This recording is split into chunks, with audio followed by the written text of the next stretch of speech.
I'll be back. Uh-oh. Big ass. Come on. Little ceramic penguin. Yo. My little ceramic penguin run away.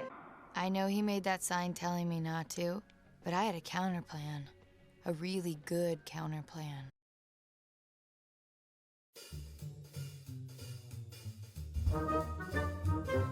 It's for the best. Hey, please! Almost done. Just one more.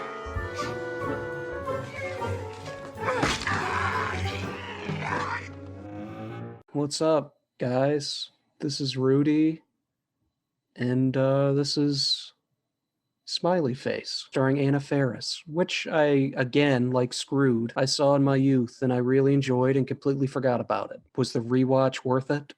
You tell me.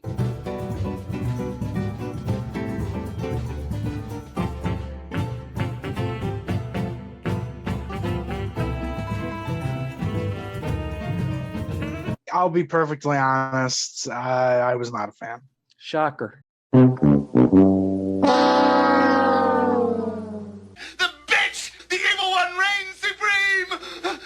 And I'm actually surprised because I'm a massive fan of stoner comedies, and this is like one of the only ones I haven't seen. We grew up in that era of Harold and Kumar, Grandma's Boy, Half Baked, Pineapple Express, Puff Puff Pass, How High, all these movies. I mean, I'll give it credit because most stoner comedies are always about men and they're marketed towards men. And this is a movie where you have a female stoner, and I could see a lot of women who are also potheads being like, oh, okay, this is the movie that was made for me. And I Finally, representation. right. Man.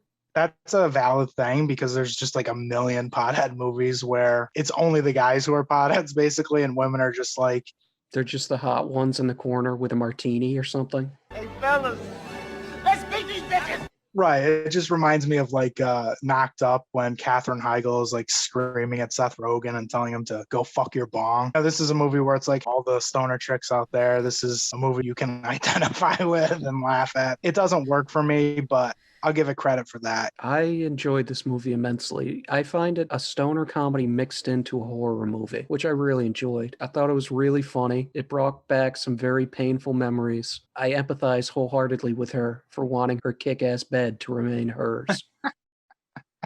So, Anna Faris, a young, struggling actress, stoner, she accidentally eats her roommate's pot cupcakes unknowingly. And if you've ever had an edible before, you would know that eating 9 of them instead of just 1 is going to lead to a myriad of problems for the day, maybe even the week following. And that she does. She finds herself in many wacky misadventures. I like the beginning with, I can't remember his name. He's a really respected actor. But anyways, he's narrating it. I liked his narration throughout. It gave us a window to her mind. How did you get to this point in life? It's been brought up many times by me. Of narration really annoys me in a lot of movies, but I did really enjoy when the narration goes at the very beginning. A glass of orange juice would really hit the spot right now, and some Tostitos. That really hit me, and that was funny. But then they kind of bury it into the ground by constantly bringing it up later. What do you mean constantly bring it up? The only time I remember it happening again was she's at that old lady's house, stuffing her face with Tostitos or something. That happens, but also like directly after the guy narrates it, she then repeats. Oh, she says like, oh, orange juice would be great right now or something like that. Yeah, I remember it being brought up a couple more times. But, I wouldn't be surprised. It's like that one moment I was like, oh, okay, that was funny. But then the first 7 minutes, it was really rough for me. Then we get the opening sequence, the title card. There were more moments that were funny. I will say though, most of my laughs came from thinking about something completely outside of this movie. They do so many close-ups of Anna Faris's face. She was absolutely the most perfect casting for this movie ever. Yeah, no, she was, I mean, even the director, Greg Arecki, said like that was the only person she thought of. And it's spot on casting. She is good in the movie for specifically what she has to do. But every time they do a close up of her face, I just kept thinking of the infamous commercial, the egg, this is your brain, and then the frying pan, this is your brain on drugs. And so most of my laughs from this movie were just Every time they did a close-up of her, me replaying that commercial in my head. This is your brain. And this is heroin. This is what happens to your brain after snorting heroin. Then something woke you, thinking was it a dream? What was it? You, my friend, have never eaten 8 pot cupcakes. No, I haven't. I couldn't help it. I was like, it was just so funny to me because I just kept thinking about that. And I'm surprised that they didn't have something like that in the movie, showing footage of Reefer Madness or something, or like, those anti-drug commercials, which are absolutely fucking hysterical, which are on YouTube. This entire movie, it boils down to an escalating series of missteps. It all starts, she sees the cupcake, sees the sign. I know he made that sign telling me not to, but I had a counter plan. A really good counter plan. That's essentially this entire movie, making the wrong call at every opportunity. I think it would have been funnier with this movie if it was like more so like she didn't have the $1,000 and it was like a payment plan and they were constantly calling her about repoing her mattress. That could have worked too. Yeah, that would have been funny. I was thinking of that. I was like, oh, there was moments where I'm like, oh, I feel like that was kind of a missed opportunity when she was talking to her drug dealer at the beginning of the movie. She's like, you owe me money. And she's just like, well, I could. And she's got her mouth open. And I was just like, oh, she's going to say, I could suck your dick. I was like waiting for that line to happen. But you're going to send guys to kill me? No. Are you going to break my arms? Do I look like Tony fucking Soprano? I don't know. I'll take your furniture or something. Right. There's other funny things that I want to bring up, but let's get the elephant in the room out of the way about this movie. Danny Masterson is in it. Who and I don't know if and a lot of people he has some serious allegations against him right now. There's women who have used him to make me in court like 40 years. And a lot of talking about heels and stuff like that. People observe the kind of court and everything, but it was very weird for me watching this where he's playing a super creepy weirdo and so yeah, it's like this guy that's what being a really a bad dude. So that was weird. He's not really I'm not really saying we've seen. It's one of those things where it's like also really stuff. It's just it's how he's playing such a fucking weirdo. I don't know why I decided okay, I know I'm from here. It was I get where I'm from for me, so it was a good movie. We'll see what you I get where you're coming from, but it's for me it's totally was he good in the movie or was he or she bad in the movie? For me it was distracting. I was like I couldn't really separate it. It was like every time they kept going to him, I'm like, oh god. All right, back onto a movie called Smiley Face about a giggling stoner. Did you like the little embellishments, like the horror stings, narration, which we brought up? There's one horror sting that I really liked a lot, and I'm sure you can probably guess it. I can, but why don't you tell me anyways? Okay. She ends up getting the pot from her dealer. She gets a pan and she's trying to make the brownies again. She just keeps throwing in just all these sticks of butter. 4 or 5 by my count. At least that. It's like, it's just ridiculous. You're like, I mean, I've never made pot cupcakes or anything, but I'm assuming you don't need that much butter. Maybe you do. I don't know. But her phone rings and she's cooking and she's having like an existential crisis where she's flipping her head back and forth like, when she finally picks up the phone and she's talking.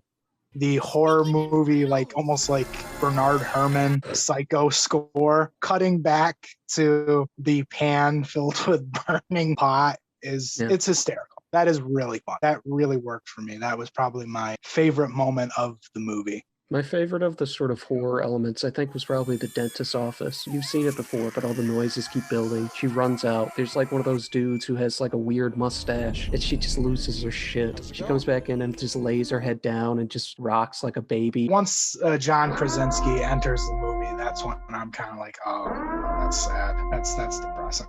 I don't like John Krasinski, so he kind of ruined the movie for me. Did you find the joke of his imaginary jerk-off was him playing tabletop hockey with her while she was naked? You were bringing up a horror movie, and John Krasinski jerking off is the stuff of nightmares. So yes. Were you surprised by the amount of sort of, I want to say cameos, but a lot of these people who made appearances weren't really that well known back then, let alone now? I mean, I wasn't shocked by John Cho because this is after Harold and Kumar. That didn't shock me. Seeing Danny Trejo wasn't super shocking because if you look at his IMDb, he's all over the place. Let alone the plant manager who's been in a million movies too. Cameos. That to me, I think affects the movie because they just didn't have the time with certain actors. It was like clearly like, okay, we have one day with this person. And I get that it's these misadventures, but I wish there were some more reoccurring characters who were throughout the movie with her. Especially not Jim from The Office, I'd imagine, right? Yeah, definitely not him. And apparently I was watching the behind the scenes featurette, which is only like 10 minutes long. They wanted him for a different role, but he said that he wanted the role of her boyfriend. He's not my boyfriend or anything. Just a friend. In case you were wondering what my relationship to him was. I'm forgetting on what originally the role was, if it was dealer or something else. But I would think it's either the dealer or the roommate, because I mean, there's no other, like we brought up earlier, it's all cameos. There's nobody else really in the movie. Yeah, I think it was the roommate. It might have been the roommate. Why I mentioned earlier, I felt like this was a bit more of a horror comedy was, especially as an adolescent stoner, let's say. Some of the things that happen are horrific. On the bus. Getting on.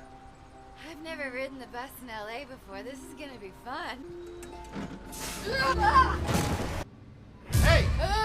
You squashed Bobby's car. What was it doing on the floor anyway? It wasn't on the floor, you fucking head. You knocked it out of his hands. I saw it. Keep saying sorry, but that's not really gonna bring his car back now, is it? I think she's on drugs. He built that for his grandfather, who's in the hospital right now recovering from a stroke. That kind of thing. Her at the audition. That scene leads to another hilarious scene. She rushes to the bathroom, scared of the cops coming for her. Disposes of her only marketable asset because a female janitor comes in and starts cleaning toilets and stuff. She thinks it's the cops. The janitor leaves. She flushes the weed. She kicks open the door.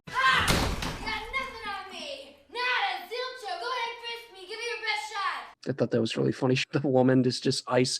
Everybody in this movie is just so cold to her at the start for no reason. It's the ultimate horror of a stoner. The cop too, she's just standing, facing away.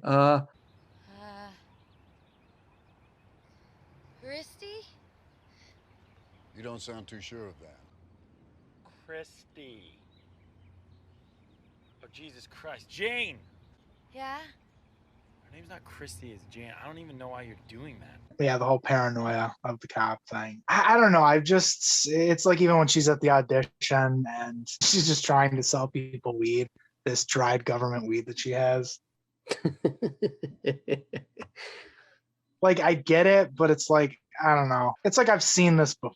The sting of I love the LAPD sticker on her desk that she notices afterwards, that's clever. And how they do this extreme warp zoom on the sticker with Jane Lynch. I almost just called her Jane Krakowski. It's a good thing you remembered her name. Jane Krakowski? Who the fuck is that? I don't know. When she's doing her whole manifesto. Did you like that scene? We won't get into specifics, but I found that scene unendingly hilarious.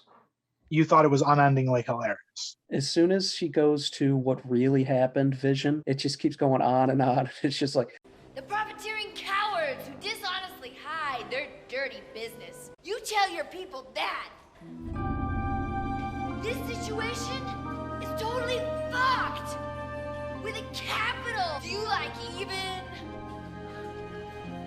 Well, do you? it went on long enough for me to come around to it, and I laugh. For me, they did a disservice with the second part of that. For me, I liked the first part. I thought it was funny that this person who's just completely brain dead has this one moment of clarity in the entire movie. I thought they could have just done that, but no, they kind of kept going with it. But I see what you're saying. Yeah. It's just certain similar tastes where I'm like, I wish you did this. But I mean, I fully understand why this is a cult film. It makes a lot of sense. One of the biggest reasons that this movie worked for me is Anna Farris. I briefly mentioned it earlier, but her facial expressions, her exacerbated exclamations, so we just say, Jane, ah! I think the scene that perfectly encapsulates her range of playing the burnout is when she gets into her car and she tries to back up. That is, if you've ever been really high or really paranoid or anything, that kind of perfectly encapsulates it. Now, they do kind of ruin the scene when she gets out of the car and she's rolling on the ground. I'm like, come on. I was just about to say, how awesome was it that she just gets on the ground and rolls away slowly. I saw that coming miles away, and I'm like, oh man, the way she rolls for me, I don't want to be such an asshole nitpicker. You're a bit late for that! And that's all, folks. and I'm like, ah, come on. I felt like if she was like crawling on the cement and she's like looking at the cement almost as if it's like the Grand Canyon, like this cavernous place, and she's like, that could have worked more for me, but probably would have been expensive to shoot. It just was such a bizarre choice. Like, obviously a stone person who was scared after trying to drive would just roll out of the car slowly. Funny, she really has a great comedic talent, and now I remember why I liked at least the first couple Scary movies so much.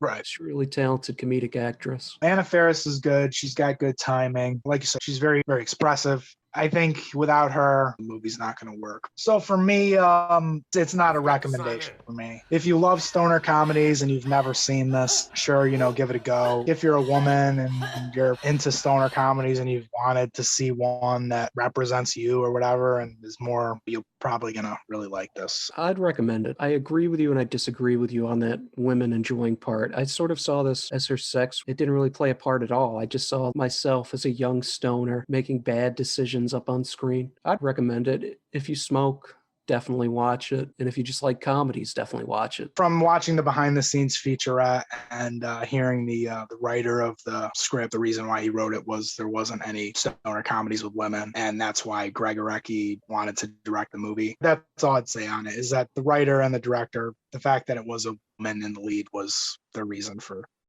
writing the script. And actually, because of that, the script was kind of like in development hell for like 6 years or whatever. Nobody really wanted to make it. Well, I guess spoilers. I don't really have much to spoil. What do you want to get into? She totally fails at getting money and she fails at every single endeavor. Every step of the way, she just, as the Brits used to say in like the 40s, she cocks it up. She gets to the hemp festival and it's over with. And she asks about her dealer and the guy's just like, oh yeah, no, he's got 2 arms and 2 legs and a head. Forget about it, man. That was something to bring up. And I thought that the movie was going to go like really dark at the end when she's like waving with the Marxist fucking manifesto. I thought like, oh, she's going to fall off this.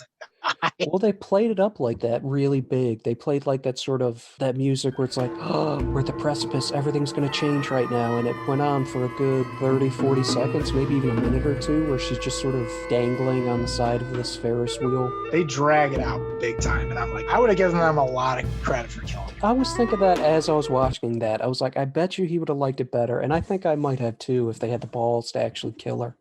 Or at least severely injure her. Like she falls and all of a sudden, fade, she's in a hospital with like a full body suit. Somebody give me some weed. Right. Yeah, I mean, that would have been kind of where I thought it would have went. Because I thought for sure she's falling off this thing. I don't think I really ever thought they're really going to kill her. That would have been really ballsy to do. Would have been a real downer, a real sour note on this wacky escapade. But it would have been hilarious in my opinion. But yeah. Oh, yeah. When you're making a super quirky indie comedy, like you can do whatever you want. Like, and it would help you stick out. Absolutely. I mean, no one's going to forget that ending. So I feel like that was a missed opportunity because the main ending is just kind of, the whole like fake dream of her waking up and being like, whoa, that was a crazy such day. a fucking weird dream, man. Yeah. It's like, hey, pothead, get Do you know up. who that guy was? The cop? jail guard? Yeah. No. He was in a little franchise called The Karate Kid, and he's currently starring on a mediocre show called Cobra Kai. Cobra Kai.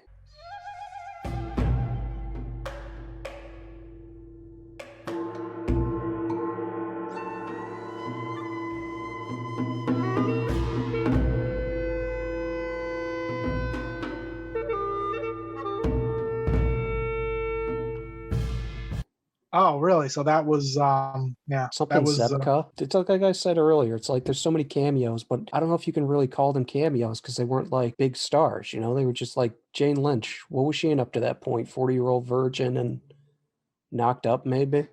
Right. She hadn't done Glee, Oh, wait. yet. She was in The Fugitive. Let us not forget her role in The Fugitive. My point being is that There's just so many random one-off characters. It's reminiscent of like an episode of a cartoon show or something. Especially when they had the title sequence at the beginning, I was like, oh, okay, I see why you like this movie. I was like, oh, this is giving me Aqua Teen Hunger Force vibes. Yeah, but it was sort of the happy medium of comedy in between Aqua Teen or, say, Detention. It doesn't have to have my weird, incredibly awkward comedy sensibilities. It definitely has a wider reach. It's definitely more palatable for an audience. I could see this being very grating on people because, like I said, I love stoner comedies, but I was checking my watch. I was like, all right, okay. I didn't look up reviews on this movie at all, but I did see one user review on IMDb giving it 10 out of 10. 10 out of 10. 10 out of 10.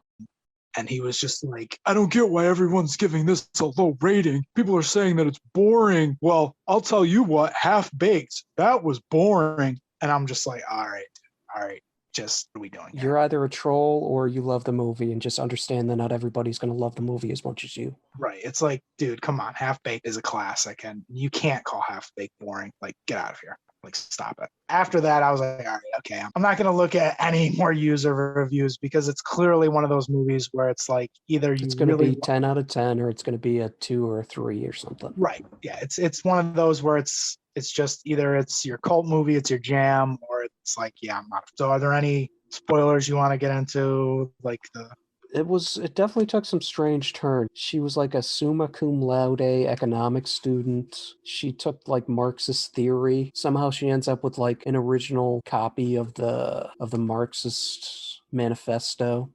Yeah, I was kind of hoping they would do more with that. I loved that scene at the old lady's house. This is the one time where I'm going to go into, okay, I thought a scene was really funny. Corn. He must frame things that he loves. I love lasagna. I'm going to frame, that's such a just stoner sensibility. I'm going to frame a picture of lasagna. No, wait. If I do a picture of Garfield, it'll be like a little way of shorthand saying, I love lasagna. What if it was President Garfield? Somebody'd be like, why do you have a picture of Garfield framed on your mantle? Don't you get it, fool? I love lasagna. It's just such a window into the world of a stoned mind. For sure. Yeah, it's authentic, the script and everything. I'll be honest, when I saw that scene, I was like, oh, okay. Clearly, I was like, yeah, you love this line. It didn't work for me, but... Maybe old Professor Harwood is onto something. I loved when she's talking to the old woman and she's just shoving chips into her face. Mm-hmm. Yay! I don't really have any other spoilers other than she fucks up literally every single situation she finds herself in, and she does to herself. All right, another one in the books. We have Smiley Face. I'd recommend it. I'd say if you're a stoner, 100%. If you're not, 50 or 60%. We have another non-recommendation. All right. So I'd say, let us know what your favorite stoner comedies are. If you grew up with this movie or if you've never heard of it before or how you feel about it, let us know in the comments. Get a little discussion rolling. Tell us what your zodiac sign is. And if it's not one I approve of, I'm going to berate you on my internet show. Fucking loser. Who the fuck is a Scorpio? All right, once again, bye-bye. Till we meet again.